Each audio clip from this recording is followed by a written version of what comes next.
قدم ہے راہ الفت میں تو منزل کی ہوس کیسی، یہاں تو عین منزل ہے تھکن سے چور ہو جانا۔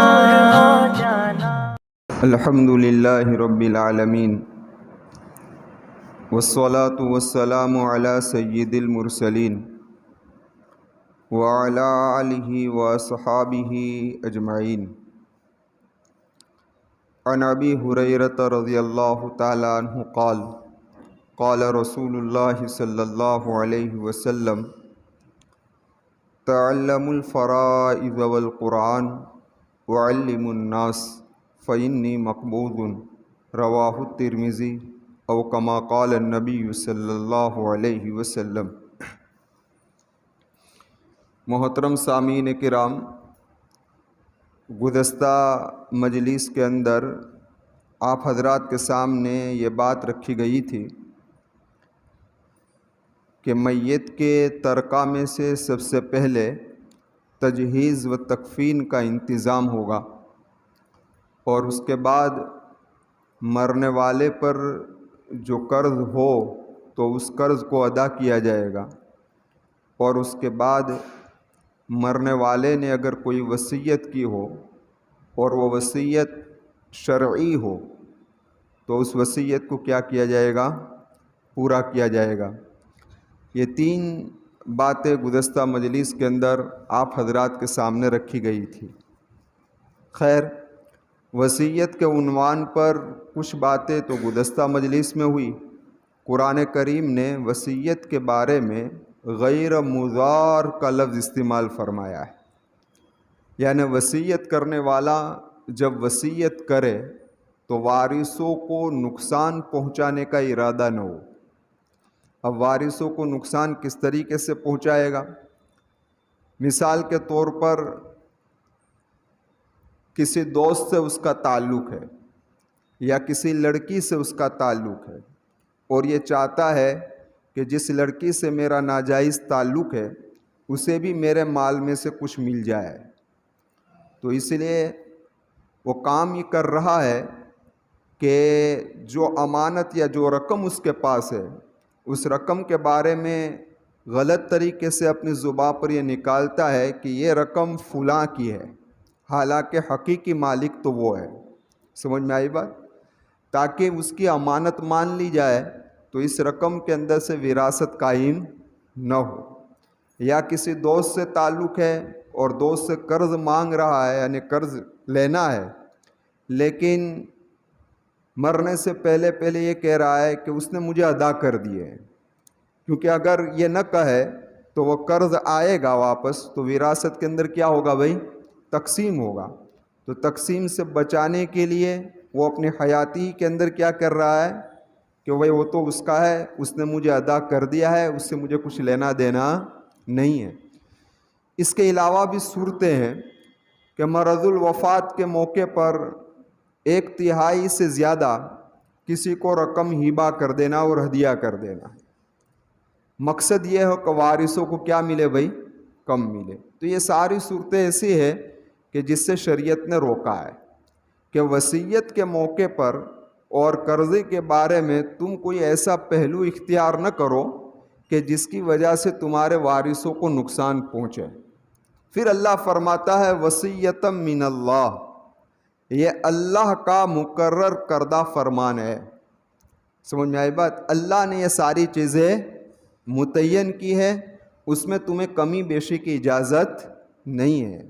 اللہ آگے اپنی 2 صفت لایا، واللہ علیم حلیم، کہ اللہ جاننے والا ہے اور اللہ حلم والا ہے۔ اور اس سے پہلے آپ حضرات کے سامنے یہ بات آ چکی ہے کہ اللہ جس مضمون کو قرآن کریم کے اندر بیان فرماتا ہے تو اس کے بعد ویسی ہی صفت اپنی لاتا ہے۔ تو یہاں بھی مضمون اسی کا چل رہا تھا، تو اللہ تبارک و تعالیٰ صفت بھی یہی لائے، ایک اپنی صفت علیم کو لائے اور ایک اپنی صفت حلیم کو لائے، یہ بتانے کے لیے کہ ہم نے جن وارثوں کے حقوق کو متعین کیا ہے اور جتنا حق جس کو دینے کا ہے، اگر اس میں سے تم کمی بیشی کرو گے تو اللہ علیم ہے، جانتا ہے۔ قیامت کے میدان کے اندر تم بچ کر جاؤ گے نہیں۔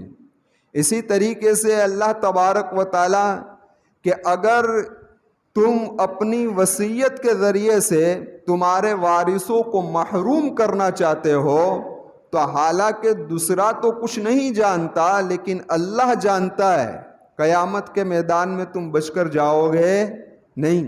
تو اللہ صفت لائے علیم کی اور اس کے بعد صفت لائے حلیم کی۔ حلیم کی لا کر اشارہ کر دیا کہ تم نے یہ جو خیانتیں کی ہے اس پر تمہیں کوئی دنیا کے اندر سزا نہیں ملی ہے، تو نہ ملنے کی وجہ ہماری صفت حلیم ہے کہ ہماری صفت حلیم کی وجہ سے دنیا کے اندر تم سزا سے بچ چکے ہو لیکن آخرت کے میدان میں بچنے والے نہیں ہیں۔ سمجھ میں آئی بات؟ تو الغرض خلاصہ کلام یہ نکلا کہ اللہ تبارک و تعالیٰ نے جو یہ حکم دیا ہے اور وراثت کے جو حصے متعین کیے ہیں اس کے اندر کسی انسان کو ٹنگڑی اڑانے کی ضرورت ہے نہیں۔ اب یہ مرنے والا جب مر گیا اور اس کے ترکے میں سے یہ 3 کام یعنی کہ تجہیز و تکفین ہو گئی، اس کے بعد قرض ہے تو قرض ادا ہو گیا، اور اس کے بعد اگر وصیت کی ہے تو وصیت پوری ہو گئی، اب جو باقی مال بچا ہے اس مال کو وارثوں کے درمیان کے اندر کیا کیا جائے گا بھائی؟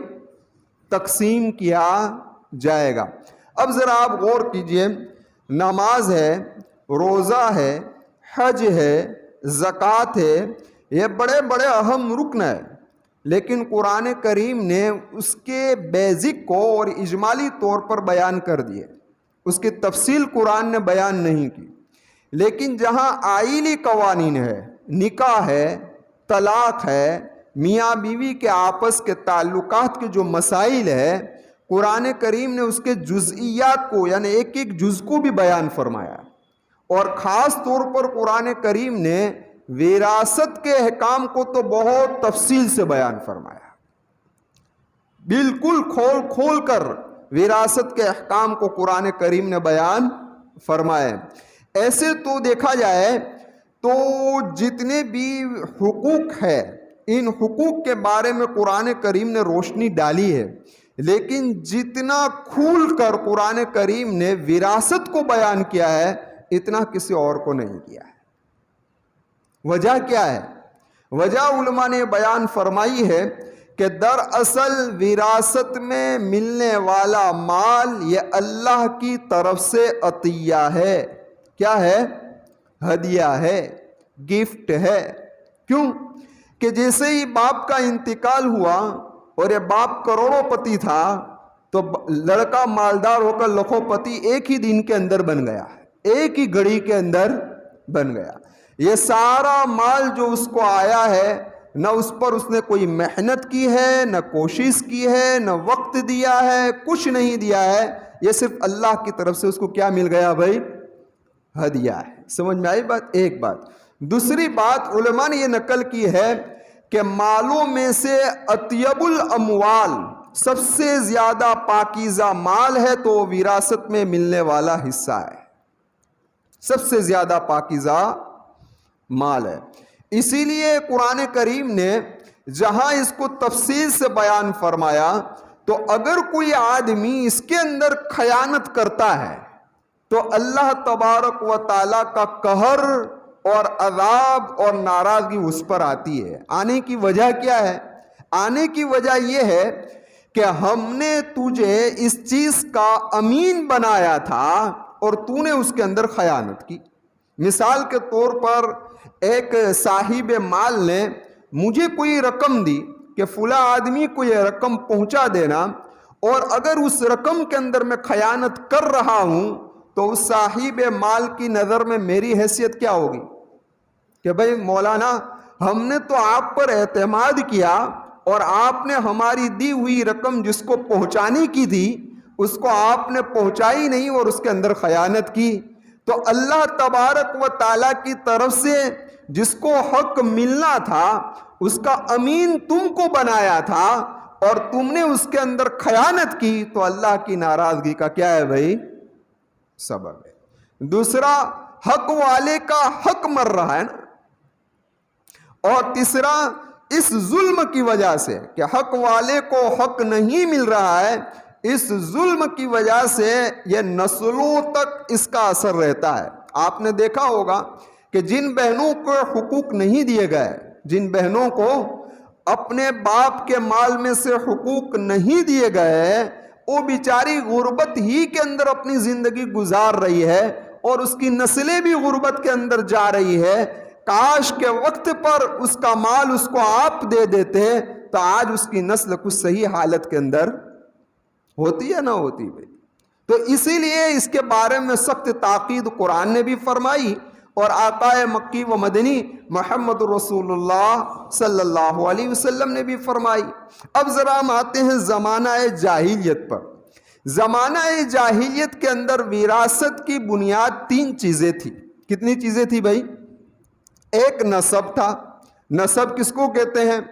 نسب کے اندر یہ صرف جوان بیٹے کو لیتے تھے کہ مرنے والا مر گیا تو اس کا مال کا مالک نہ اس کی بیوی ہے، نہ اس کی لڑکیاں ہیں، نہ اس کے نابالغ لڑکے ہیں، بلکہ ایسا ہی لڑکا مال کا مالک بنے گا جو لڑائی کے اندر شریک ہو سکتا ہے، جو تیر نیزہ تلوار چلا سکتا ہے، دشمنوں سے مقابلہ کر سکتا ہے، وہی لڑکا سارے مال کا مالک بن جائے گا۔ یہ زمانہ ہے جاہلیت کے اندر تھا۔ دوسرا زمانہ جاہلیت کے اندر وراثت کی بنیاد تبنہ تھی۔ تبنہ کس کو کہتے ہیں؟ تبنہ کہتے ہیں لے پالک لڑکا، جس کو ہم کہتے ہیں گود میں بٹھایا۔ تو جس کو گود میں بٹھاتے تھے اس کو مال کا مالک بنا دیا جاتا تھا۔ اور زمانہ جاہلیت کے اندر تیسری بنیاد ولا تھی۔ ولا کس کو کہتے ہیں؟ ولا کہا جاتا ہے ایک دوسرا آدمی آپس میں دوستی کر لے، دوست بن جائے کہ میرا خون یہ تیرا خون، سمجھ؟ اور جہاں میرا خون رائے گا جائے گا وہاں تیرا خون رائے گا جائے گا، جہاں میں پکڑا جاؤں وہاں تو پکڑا جائے، یعنی میرے مرنے کے بعد تو وارث ہو، تیرے مرنے کے بعد میں وارث۔ آپس میں ایک دوسرا اس طریقے سے معاہدہ کر لیتے تھے، یعنی پکے دوست بن جاتے تھے۔ اور ان میں سے اگر کوئی ایک پہلے مر گیا تو دوسرا اس کا کیا ہو جاتا تھا بھائی؟ وارث ہو جاتا۔ تو زمانہ جاہلیت کے اندر کتنی بنیاد تھی بھائی؟ 3۔ پہلی بنیاد تھی نسب، لیکن نسب کے اندر بھی کاٹ چھانٹ تھی۔ دوسری بنیاد تھی تبنہ، اور تیسری بنیاد تھی ولا۔ اب جب اسلام آیا اور محمد رسول اللہ صلی اللہ علیہ وسلم کو نبوت دی گئی اور قرآن کا نزول ہوا تو ابتدائے اسلام کے اندر بھی کچھ باتیں جو زمانہ جاہلیت کی چل رہی تھی اسے باقی رکھی گئی۔ اسے کیا رکھی گئی؟ ابتدا میں باقی رکھی گئی۔ ان میں سے ولا بھی باقی تھا، ولا بھی باقی تھا، اور ہجرت بھی باقی رہی۔ اب یہ 2 چیزوں پر تھی ابتدائی اسلام کے اندر وراثت تقسیم ہوتی تھی۔ ایک ہجرت کی بنیاد پر۔ کس کی بنیاد پر؟ ہجرت کی بنیاد پر، کہ اگر کسی آدمی ہجرت کر کر آیا تو اس کے مال میں سے دوسرا مہاجر اس کا اگر رشتہ دار نہ ہو تب بھی وارث بن جاتا تھا، چاہے اس کا رشتہ دار ہو لیکن غیر مہاجر ہجرت نہیں کی ہے تو وارث بنتا نہیں تھا۔ اور آقا مکی و مدنی محمد رسول اللہ صلی اللہ علیہ وسلم نے مواخات قائم فرمائی تھی، بھائی چارہ، کہ ایک دوسرے کا بھائی بنایا تھا۔ تو وہ اتنا بھائی چارہ پختہ تھا کہ ان میں سے ایک کی وفات پر دوسرا اس کا وارث بن جایا کرتا تھا۔ تو ابتدائی اسلام میں یہ 2 صورتیں تھیں، لیکن ایک واقعہ پیش آیا۔ حضرت اوس بن ثابت رضی اللہ تعالیٰ عنہ کی وفات ہوئی اور آپ نے اپنے پیچھے اپنی بیوی کو چھوڑا، اور ایک روایت کے مطابق 3 لڑکیوں کو چھوڑا، اور ایک روایت کے مطابق 2 لڑکیوں کو اور ایک نابالغ بچے کو چھوڑا۔ اب جب آپ کی وفات ہوئی تو تقسیم کرنے والا آئے زمانہ جاہلیت کی طرح، اور انہوں نے اوس بن ثابت رضی اللہ تعالیٰ عنہ کے سارے مال کو ان کے چچا زاد بھائیوں کے حوالے کر دیا، بیوی کو بھی محروم کر دیا، بچوں کو بھی محروم کر دیا، کیونکہ زمانہ جاہلیت میں عورتوں کو وراثت میں سے کچھ نہیں ملتا تھا، دیتے ہی نہیں تھے. اور یہ زمانہ جدیدہ میں بھی یہی حال ہے. ہمارے اس زمانے میں بھی عورتوں کو کیا کر دیا جاتا ہے؟ محروم کر دیا جاتا ہے. خیر، تو اس زمانے میں عورتوں کو تو دیتے ہی نہیں تھے، اس سے ساری اس کی لڑکیاں اور عورت تو بعد ہو گئی. اور لڑکا تھا لیکن نابالغ تھا، تو نابالغ ہونے کی وجہ سے اس کو بھی بعد کر دیا. اب ان کو کچھ نہیں ملا اور سارا مال ان کے چچا زاد بھائیوں کے حوالے ہو گیا. تو یہ بیوہ اپنے اس یتیم بچے کے ساتھ اور اپنی 2 لڑکیوں کے ساتھ اپنی بے بسی کا اظہار کرنے کے لیے آقا مکی و مدنی محمد رسول اللہ صلی اللہ علیہ وسلم کے پاس تشریف لائی. لیکن اس وقت وراثت کے بارے میں کوئی حکم نازل ہوا نہیں تھا، قرآن کا کوئی حکم نازل ہوا نہیں تھا. تو اللہ کے محبوب صلی اللہ علیہ وسلم نے بھی جواب دیا نہیں اور موقوف رکھا.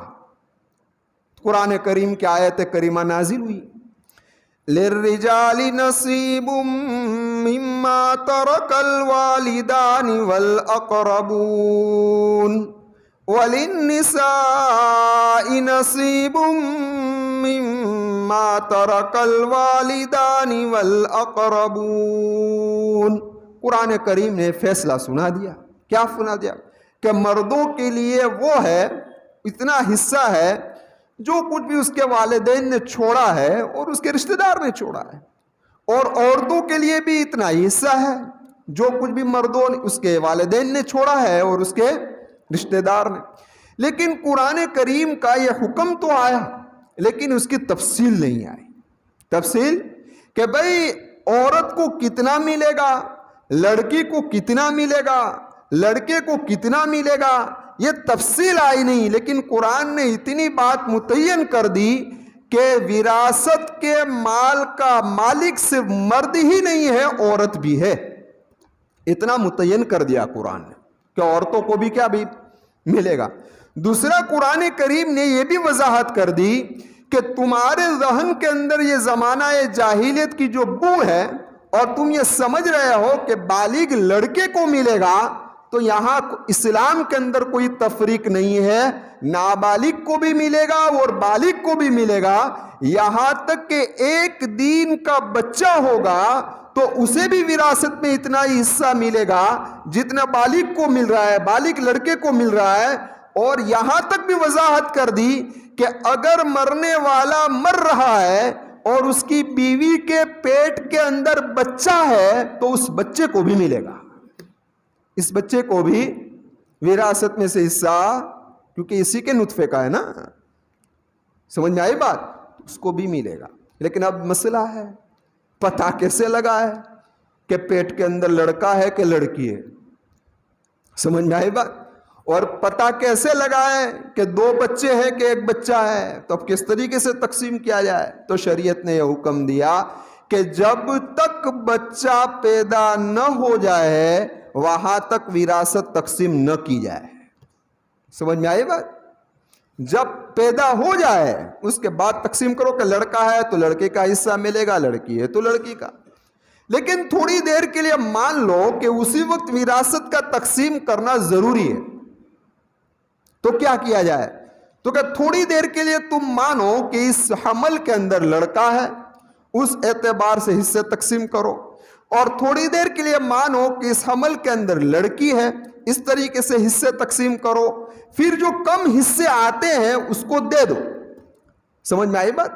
جتنا کم آتا ہے موجودہ وارثوں میں اتنا دے دو، باقی کو پینڈنگ کے اندر رکھ دو جب تک ولادت ہوتی نہیں. یہ قرآن کریم نے بیان فرمایا. پھر قرآن کریم نے کہا کہ مما قل منہ او کثور، تھوڑی چیز بھی وراثت میں تقسیم. سوئی ہو نا، یہ سوئی بھی تقسیم ہوگی. سمجھ میں آئے؟ ابا بول پین چھوڑ گئے نا تو یہ بول پین بھی تقسیم کے اندر آئے گی. سمجھ میں آئی بات؟ چپل، بول پین، پین سب تقسیم کے اندر. لیکن یہاں کوئی توجہ دیتا ہے بھائی؟ توجہ. اسی لیے اللہ والے تو اتنا احتیاط کرتے تھے. ایک اللہ والے کا واقعہ لکھا ہے کہ کسی آدمی کی عیادت کے اندر گئے اللہ کے بزرگ, اور وہ ابھی بیٹھے ہوئے تھے. اس وقت یہ بجلیاں تو نہیں جل رہی تھی نا, اس وقت تو کیا چل رہے تھے بھائی, دیپ جل رہے تھے نا. ہاں, تو یہاں وفات ہوئی, فوراً اس اللہ والے نے اس دیپ کو بھی بجھا دیا, فوراً بجھا دیا, فوراً. کسی نے پوچھا کیوں اتنا جلدی, ایک تو وفات ہوئی اور آپ نے فوراً دیا بجھا دیا. تو کہ اب دیے کے اندر جو تیل ہے اس کے مالک سب ہے, اس کے مالک کیا ہے بھائی, سب ہے.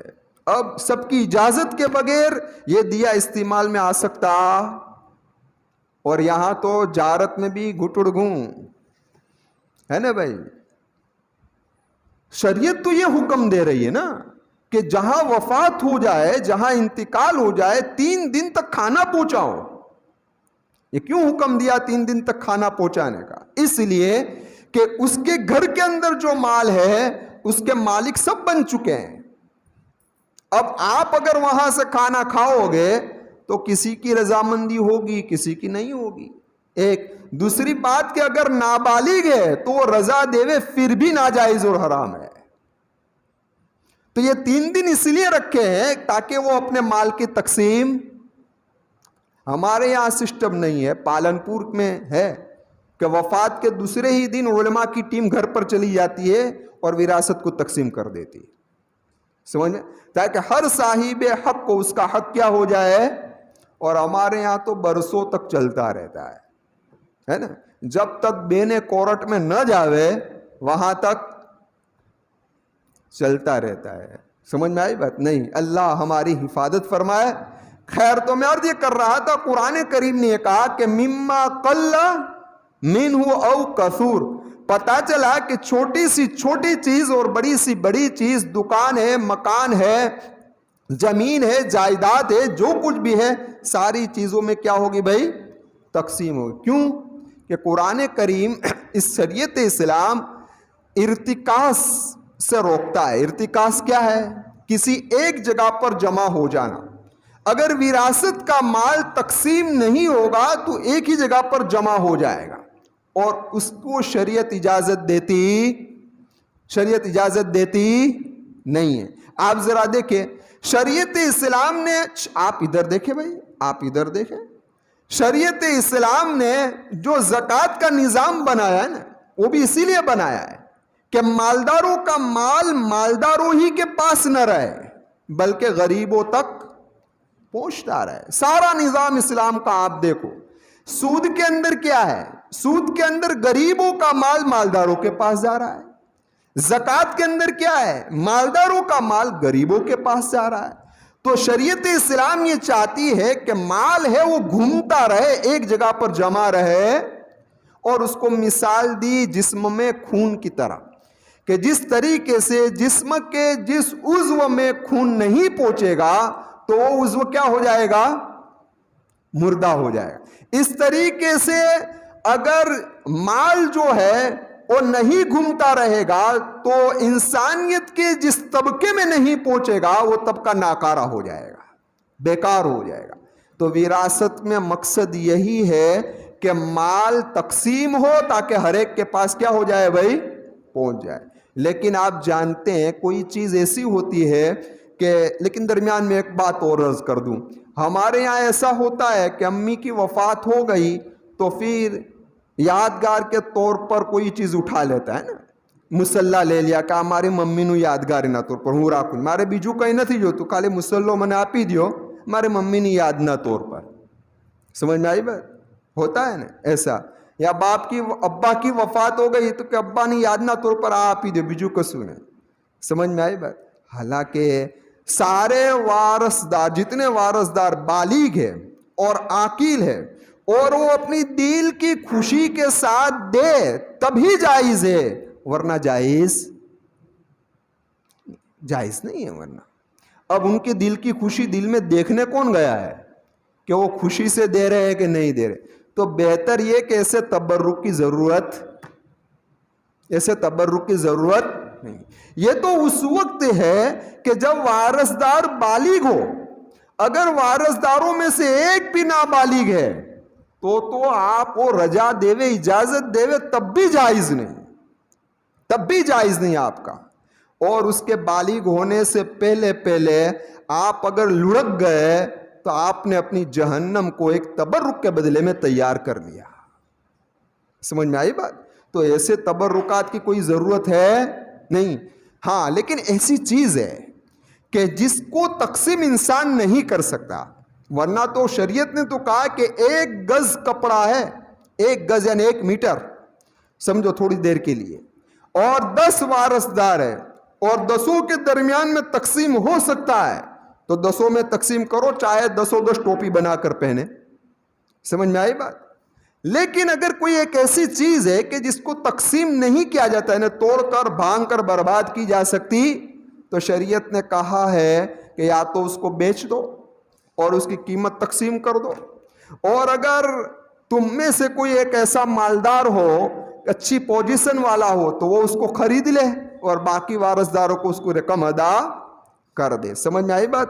دیکھیے غزوہ بدر کے موقع پر حضرت زبیر رضی اللہ تعالیٰ عنہ کی تلوار اتنی تیز چلی تھی کہ چلتے چلتے ایک دندانہ ٹوٹ گیا تھا. یعنی ایک ایسی متبرک تلوار تھی یہ کہ جو دشمن اسلام کے سامنے چلی. آپ جانتے ہیں جو کرکٹ کھیلتے ہیں جو لوگ, کہ جس بلے سے میچ جیتا گیا ہو اور اس میں بھی آخری گیند پر جیتا گیا ہو, تو تبرک کے طور پر وہ بلہ رکھتے ہیں نا کہ بھائی یادگار بیٹ ہے, تو وہ تلوار بھی یادگار تھی. تو حضرت زبیر رضی اللہ تعالیٰ عنہ کی وفات ہوئی, تو اس کے بعد یہ تلوار آپ کے صاحبزادے حضرت عبداللہ بن زبیر رضی اللہ تعالیٰ عنہ کے پاس آئے. حضرت عبداللہ بن زبیر رضی اللہ تعالیٰ عنہ شہید ہوئے, تو یہ تلوار حضرت عروہ بن زبیر رضی اللہ تعالیٰ عنہ آپ کے بھائی کے پاس آئی. لیکن حضرت عروہ بن زبیر رضی اللہ تعالیٰ عنہ کی وفات ہوئی تو آپ کے 2 لڑکے تھے, ایک حضرت عثمان اور ایک حضرت ہشام, یہ 2 تھے. تو حضرت عثمان رضی اللہ تعالیٰ عنہ نے اس تلوار کو 3000 درہم کے اندر خریدا. ہاں, تو اس وقت ہشام کہتے تھے کہ میرا دل تو یہ چاہتا تھا کہ یہ تلوار کو میں لوں, لیکن بولی کس کی زیادہ پڑی؟ حضرت عثمان کی. تو پتا چلا کہ ایسی کوئی چیز ہو کہ جس چیز کی تقسیم ناممکن ہو اور اس کے دعوے دار بھی بہت ہو, یہ وارثدار کہ مجھے چاہیے, یہ وارثدار کہ مجھے چاہیے, تو اب دونوں میں بولی لگاؤ. جو زیادہ بولی دے اور جو زیادہ قیمت دے اس کو دے دیا جائے تھا کہ مال زیادہ آئے گا تو تقسیم میں بٹے گا کیا بھائی؟ زیادہ بٹے. تو قرآن کریم کہتا ہے کہ مما قل منہ او کثور, آگے قرآن کریم نے فیصلہ کیا کہ نصیبم مفروضہ, یہ جو کچھ بھی ہم نے حصے متعین کیے ہیں یہ ہماری طرف سے متعین ہے, اس کے اندر تم خیانت نہ کرنا, تمہاری عقل کا گھوڑا مت چلانا کہ اس کو زیادہ ملنا چاہیے اور اس کو کم, شریعت نے اس کو کم دیا ہے اور اس کو زیادہ. تو قرآن کریم نے یہ بھی بیان کر دیا آباؤکم و ابناؤکم لا تدرون ایہم اقرب لکم نفعا, اے انسانیت تم نہیں جانتی کہ تمہیں پتا نہیں ہے کہ تمہارے لیے نفع بخش کون ہے وہ نقصان بخش کون ہے.